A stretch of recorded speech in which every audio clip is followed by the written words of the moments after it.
Soy Andrés Felipe Arias. Quiero compartir con ustedes la historia de nuestro exilio y destierro. Es la historia de una de las más grandes injusticias cometidas en nuestro país, no solo contra un hombre, contra mí, sino contra mi familia. Es la historia de una condena sin pruebas, totalmente política y con una de las penas más altas que alguien pudiera imaginar.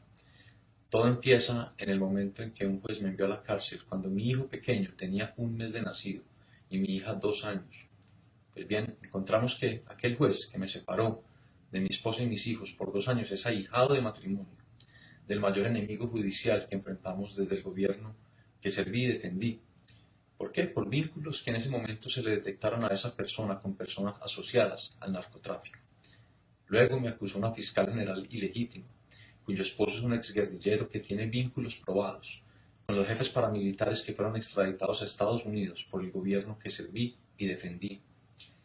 La magistrada que presidió el juicio en mi contra es víctima declarada del gobierno al cual serví y defendí. ¿Habrá garantías e imparcialidad si un juez se considera víctima del gobierno al cual sirvió y defendió el acusado? Por supuesto que no. Sucede todo lo contrario. Se le otorga licencia a ese juez para desatar venganza contra su supuesto victimario, utilizando al acusado como vehículo, es decir, a mí. Colombianos, no les quepa la menor duda. La Corte Suprema de Justicia de Colombia desató una revancha judicial contra todo lo que tiene que ver con el gobierno del presidente Uribe. Ahí caímos sus ministros mientras buscan cómo llegarle a él. Los audios que el país conoció, terminado el juicio a Diego Palacio, nos demostraron a todos los colombianos que, en lo que tiene que ver con los ministros del presidente Uribe, la Corte actúa por conveniencia política, así tal cual lo dicen los audios. El resultado esperado de mi juicio era obvio: condenarme a como diera lugar, y me confeccionaron dos delitos. El primero, celebración de contratos sin el lleno de requisitos legales por firmar unos convenios de cooperación técnica en materia de riego con la Unidad Agrícola de la OEA. La OEA. ¿Procesaron a un funcionario de la OEA? Por supuesto que no, solo a mí. Peor aún, ese tipo de convenios lo han firmado todos los ministros de Agricultura. Son más de 120 convenios jurídicamente idénticos, firmados por otros ministros antes de mí. Pero el único ministro procesado fui yo. Es decir, cometí un delito de autor, en donde condenan a la persona por ser quien es y no por lo que hizo, como en un juicio estalinista. El segundo delito, por el que me condenaron, peculado a favor de unos terceros que le hicieron trampa al programa de riego. Terceros que testificaron en la Corte Suprema que ni me conocían, ni se comunicaron conmigo o con alguien en el ministerio para sus proyectos de riego, y que tampoco le dieron un solo peso a mi campaña. Entonces se preguntarán, ¿con qué argumento me condenó la Corte?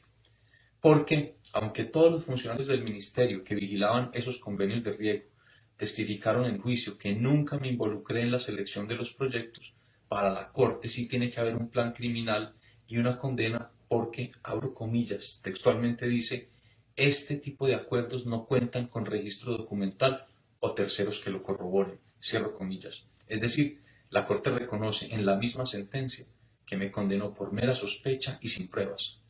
De nuevo, como en un juicio estalinista. A pesar de todo esto, un magistrado valiente se opuso a la condena y salvó su voto, dejando claro que la Corte me había causado una enorme violación al debido proceso y al derecho de defensa.